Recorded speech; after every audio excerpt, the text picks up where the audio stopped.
بسم اللہ الرحمن الرحیم۔ یہ جو ہم سبق پڑھ رہے ہیں سورہ ملک ہے، پارہ نمبر 29۔ اس میں اللہ تعالیٰ فرماتے ہیں تبارک الذی بیدہ الملک، بڑی برکت والا ہے وہ جس کے قبضے میں سارا ہے ملک اور وہ ہر چیز پر قادر ہے۔ بے شک وہ جس نے موت اور زندگی پیدا کی تمہاری جانچ ہو تم میں کس کا کام زیادہ اچھا ہے، اور وہی عزت والا بخشش والا جس نے 7 آسمان بنائے ایک کے اوپر دوسرا، تو رحمان کے بنانے میں کیا فرق دیکھتا ہے؟ تو نگاہ اٹھا کر دیکھ، تجھے کوئی رکھنا نظر آتا ہے؟ پھر دوبارہ نگاہ اٹھا، نظر تیری طرف ناکام پلٹ آئے گی۔ سبحان اللہ۔ بسم اللہ الرحمن الرحیم۔ ہم سورہ ملک پڑھ رہے ہیں۔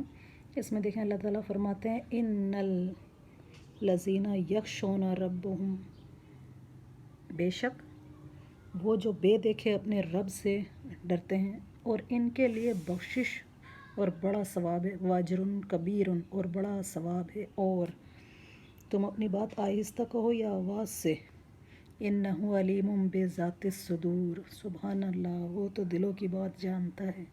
بے شک اللہ یعلم من خلق، اور وہ نہ جانے جس نے پیدا کیا، وہو لطیف الخبیر، وہی ہے ہر باریکی جانتا، خبردار، وہی ہے جس نے تمہارے لیے زمین رام کر دی۔ سبحان اللہ۔